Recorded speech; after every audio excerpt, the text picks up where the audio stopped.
Talk about the updates for this year. And in critical care, we are also jealous of cardiology, just as Dr. Babick mentioned, because we have a lot of negative trials. But negative trials are also important. We're going to talk about the big updates that happened this year.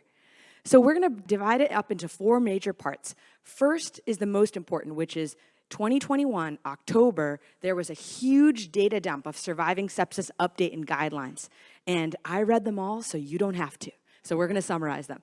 Next, we're going to talk about the perennial question of which fluids to use, how much, when, because this keeps changing. You all know the pendulum keeps on shifting, including a new study, 2 new studies that dropped last week, so we'll go over those. We'll talk briefly about big data in sepsis, as well as what happens to survivors beyond sepsis. So, first stop, 93 new guidelines in October that we're going to summarize in one handy-dandy graphic for you all. You're welcome. So, a quick poll first. With our new sepsis guidelines, brand new, hot off the press, which is going to be our first-line vasopressor of choice in your patient who's not responding to fluid boluses? How many of you say norepinephrine, or our good friend Levophed? Lots of hands. What about phenylephrine, Neo? Dopamine? Vasopressin? Epinephrine? Or just lower the MAP goal?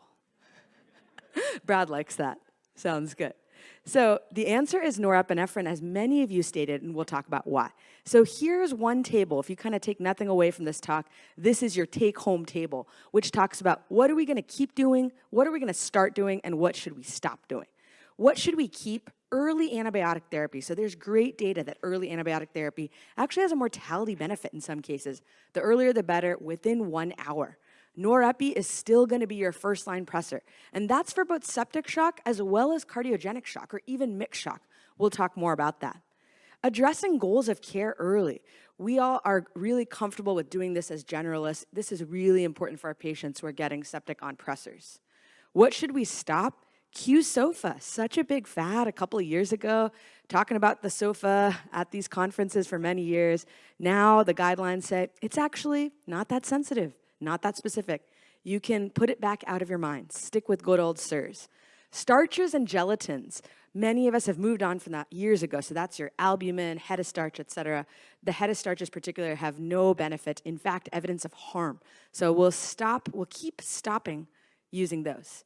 And then vitamin C, a final nail in the coffin, a new trial that came out last week, which we'll talk about. What should we